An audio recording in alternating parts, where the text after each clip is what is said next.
Hello there, Langga! Welcome back to my channel. For today's video, pag-uusapan natin kung paano nga ba talaga magpadala ng pera galing sa ibang bansa.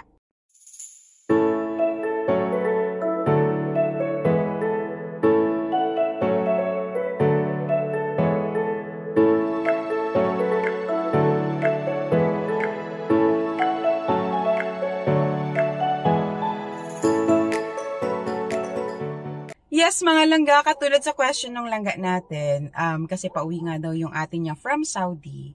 So, paano nga daw ba ipapadala yung pera from Saudi papunta sa account niya here in Philippines? Okay. So, yung tawag doon is remittance. Paano ba magpadala ng remittance sa kamag-anak mo or sa account mo dito sa Pilipinas galing ibang bansa? So, ang tawag po doon or mas kilala siya sa tawag na wire transfer or yung telegraphic transfer. Paano nga ba magpadala via wire transfer or telegraphic transfer? Ano-ano yung mga kailangan natin? Kailangan dapat may account ka, di ba? So aside from that, kailangan alam mo yung SWIFT code or yung routing number or IBAN number ng bangko na padadalhan mo. You have to ask sa bank kasi meron mga distinct SWIFT code per bank. So, yung SWIFT code na yon is hindi siya per branch ng bangko mo. Alamin nyo po sa bank nyo kung ano po yung available sa kanila para magpadala ng remittance sa account.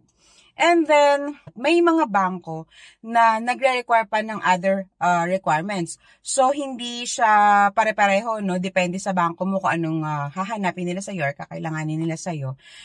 Tanungin nyo muna sila kung ano yung kailangan i-provide bago kayo magpadala ng pera. For first-time remittance, for example, nag-open ka na account, tapos hindi siya declared na magpapadala ka ng remittance. Regardless kung kunwari declared or undeclared, tapos pag may papasok na remittance sa'yo, normally ang ginagawa ng bangko, hino-hold mo na yon.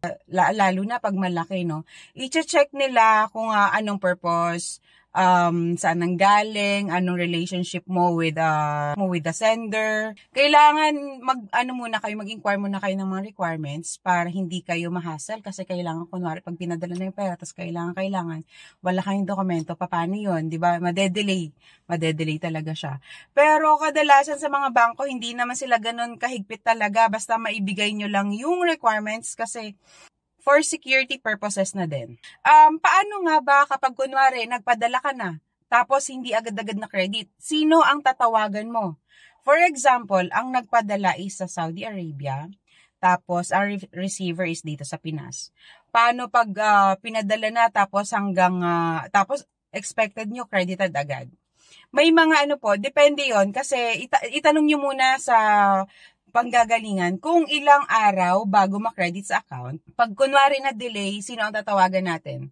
Ang tatawagan po natin is yung sender or yung nagpadala kung saan yung pera nanggaling. Yung pagpapadalhan na pera dito sa Pinas is receiver lang. So, hindi nila control kasi baka posible na nagkaroon ng error or may kulang sa detalye tapos hindi na i-process ng bank or kung sino man yung source na magpa-process ng padala.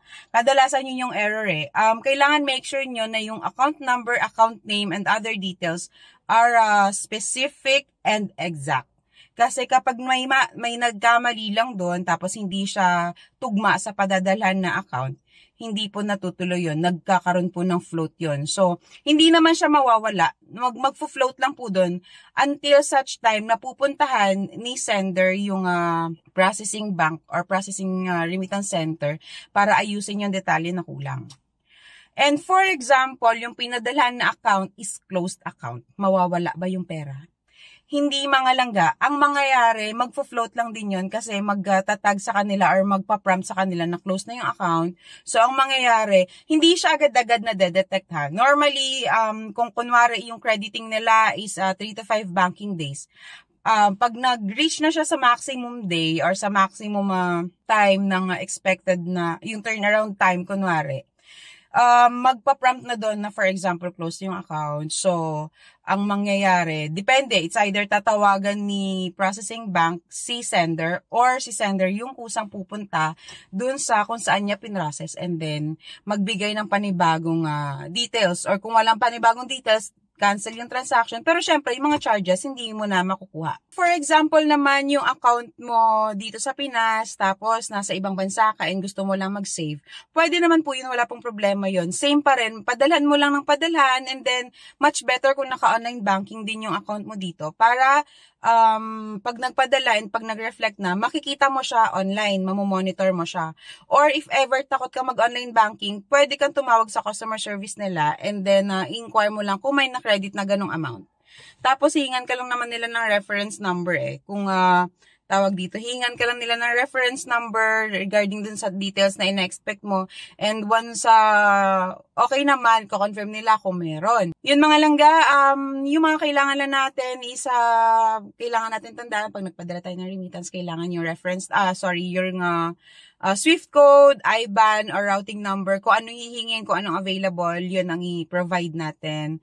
Tapos, if ever may problem, coordinate nyo lang sa bank. And, yun, take note na yung receiving bank is hindi nakaka-check kung ano yung error nung pinanggalingan ng pera.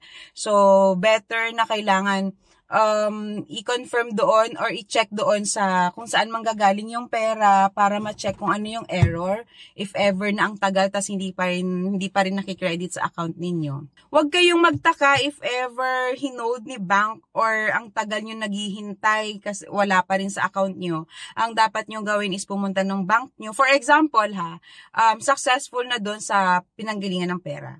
Tapos ilang araw na hindi pa rin available sa account ninyo. Ang dapat nyong gawin is pumunta kayo ng bank nyo and then i-inquire nyo if merong nakapending or meron kailangan ng dokumento or whatever na kailangan para kung available na yung kung available yung pinadala sa inyo or yun. Kasi kapag kunwari may nag-credit na sa inyo, tapos hindi declared na may magpapadalang remittance sa account ninyo. Syempre sa bank hindi siya i-release agad or hindi siya i-good for withdrawal agad. I-hold nila yun, hingan ka ng dokumento and provide mo lang. Wala namang problema yun kasi kailangan lang talaga documented. And yun mga langga, that's it for today. If ever may mga questions kayo, please feel free to ask. Yung ating comment section is open for everyone kung sino may mga questions. And if kaya kong sagutin, gagawan ko ng video para po matulungan kayo sa inyong queries. Kung meron ka natutunan sa video na to, please do like and subscribe kung hindi ka pa nakasubscribe sa channel na to. And click the bell button para po ma-notify kayo ng aking bagong uploads. See you again on my next video. Bye-bye!